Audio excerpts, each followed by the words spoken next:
Hello friends, एक बार फिर से स्वागत है आप सभी का रतन जीएस क्लासेज में। SSC GD GK GS previous year question 2011 का जो क्वेश्चन है प्रीवियस ईयर जो ऑफलाइन एग्ज़ाम हुआ था उसका सेट नंबर 1 देखेंगे। चलिए शुरुआत करते हैं। क्वेश्चन नंबर 26 सामान्य जानकारी जो है। क्वेश्चन नंबर 26 कहता है जुकाम का कारण क्या है।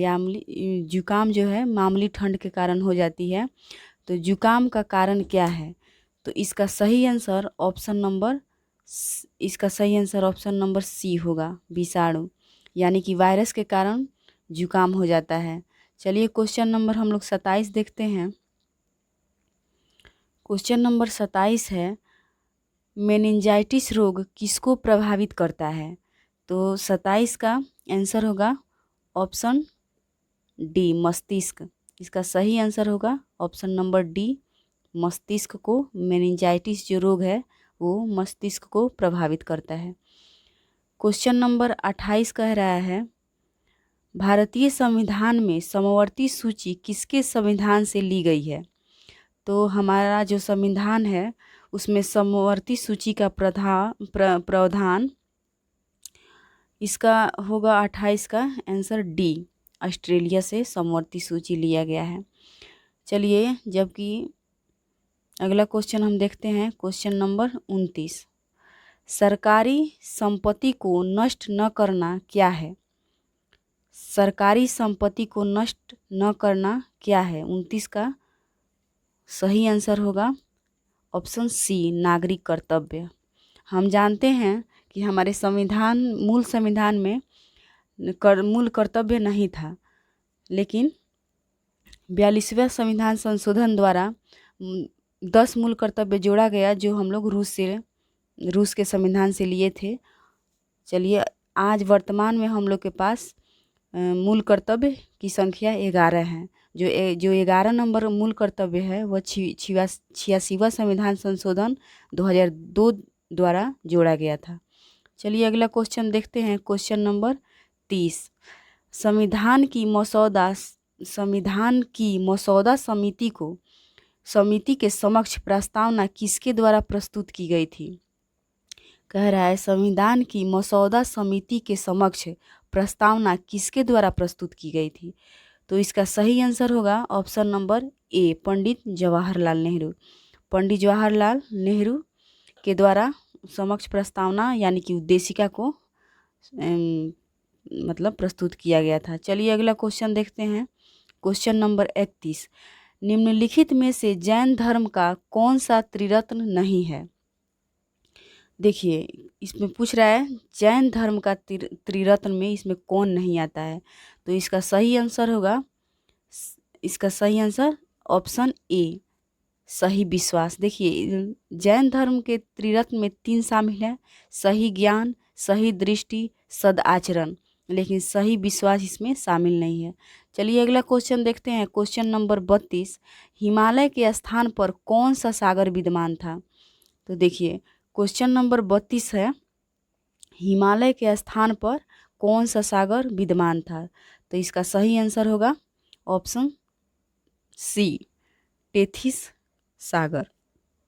इसमें टेथिज लिख दिया है लेकिन टेथिस सागर होता है। चलिए अगला क्वेश्चन देखते हैं। क्वेश्चन नंबर 33, अंतर्राष्ट्रीय बाजार में किस चीज़ की आपूर्ति में भारत का एकाधिकार है। अंतर्राष्ट्रीय बाजार में किस चीज़ की आपूर्ति में भारत का एकाधिकार प्राप्त है। तो ये 33 का सही आंसर होगा ऑप्शन नंबर बी, अभ्रक। जो ये अभ्रक है वो हमारे भारत में सबसे अधिक प्राप्त होता है। अभ्रक हमारे भारत में ये अंतर्राष्ट्रीय बाजार में इसका भारत नंबर 1 पे है। चलिए क्वेश्चन नंबर देखते हैं 34, लगान फिल्म था। लगान फिल्म का निर्देशक निम्नलिखित में से कौन है। इसका सही आंसर होगा 34 का option number C, Ashutosh Gowariker. चलिए अगला क्वेश्चन देखते हैं। क्वेश्चन नंबर 35, मनुष्य में पुनः स्थापित होने वाले दांतों की संख्या कितनी होती है।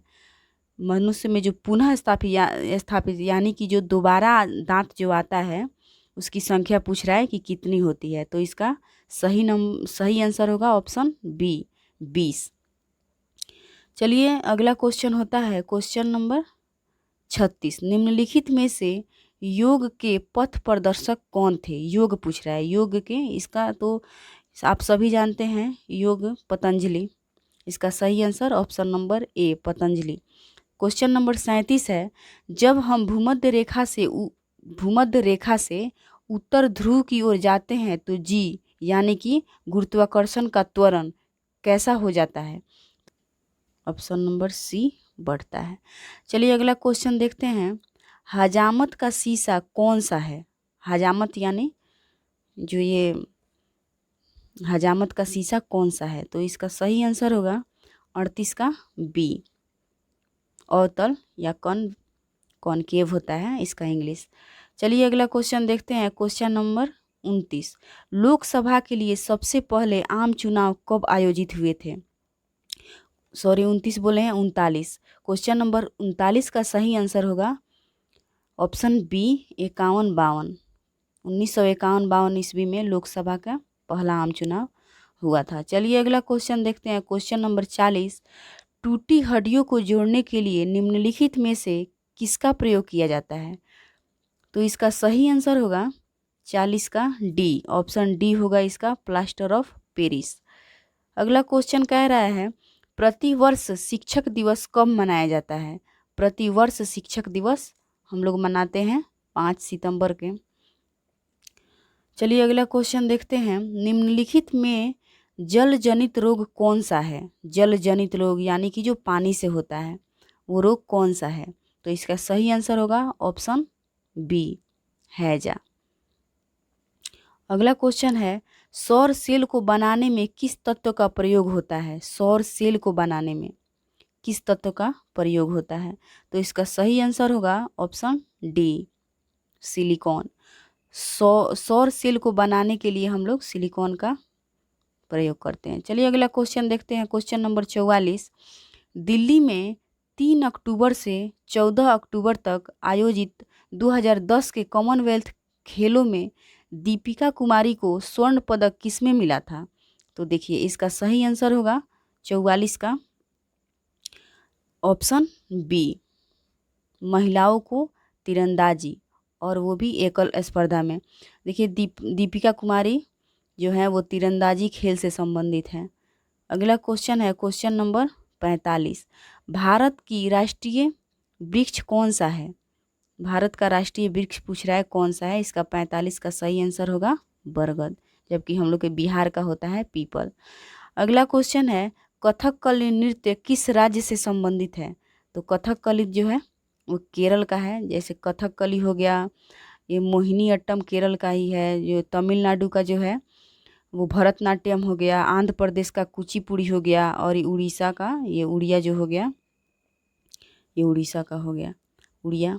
चलिए देखिए अब देखते हैं क्वेश्चन नंबर 47 को। क्वेश्चन नंबर 47 क्या कह रहा है, निम्नलिखित में से किसे भारत रत्न नहीं मिला है?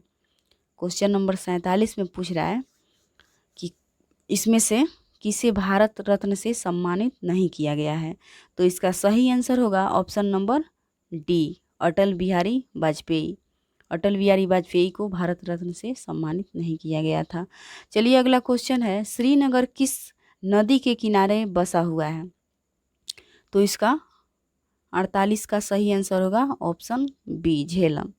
श्रीनगर जो है धरती पे अगर कहीं स्वर्ग है तो वहीं जम्मू कश्मीर को बोला जाता है, जो श्रीनगर शहर जो अशोक के द्वारा बसाया गया था। चलिए अब देखते हैं क्वेश्चन नंबर 49। सौर प्रणाली का आविष्कार किसने किया था? 49 का आंसर होगा, इसका होगा ऑप्शन सी सौर प्रणाली का आविष्कार कोपरनिकस के द्वारा किया गया था। क्वेश्चन नंबर 50 और अंतिम क्वेश्चन, भारतीय नौसेना के अध्यक्ष के पद को क्या कहते हैं? नौसेना के अध्यक्ष पूछ रहा है कि नौसेना के अध्यक्ष के पद को क्या कहते हैं? तो इसका सही आंसर होगा एडमिरल। एडमिरल नौसेना के अध्यक्ष के पद को कहा जाता है। अच्छा लगे तो प्लीज़ इस वीडियो को सब्सक्राइब करिए, लाइक करिए और चैनल का सपोर्ट करिए।